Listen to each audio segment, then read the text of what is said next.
Susuriin ng Senado bukas sa mga hakbang na ginagawa ng iba't ibang ahensya hinggil sa krisis dulot ng digmaan sa gitnang silangan. Ang buong detalye ng balitang yan ihatid sa atin ni Gasi Sarip live mula sa Senado. Gasi. Yes, Joanna, nagtakda ng pagdinig ang Senado upang alamin ang mga susunod na hakbang ng iba't ibang ahensya ng pamahalaan para malaman ang mga plano nito sa pagtugon sa epekto ng tensyon sa gitnang silangan, kasama na sa produktong petrolyo.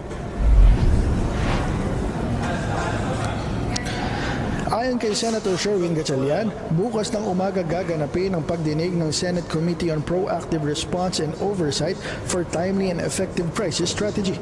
Kabilang sa mga dadalo sa pagdinig ang DFA, DOE, DMW, OWA, DepDev, DA, DOTR, DTI, DSWD, DBM at DOF. Dagdag pa ni Gatchalian ng tagapangulo ng komite, makikita naman ang mga inisyatiba ng ehekutibo gaya ng pamimigay ng ayuda, pagsususpinde sa taas pasahe at discount sa MRT3 at LRT2.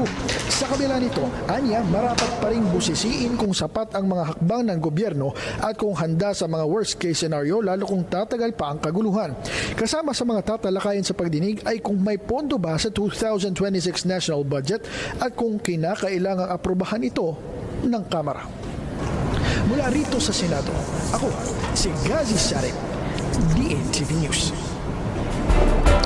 Maraming salamat sa iyo, Gasi Sarip.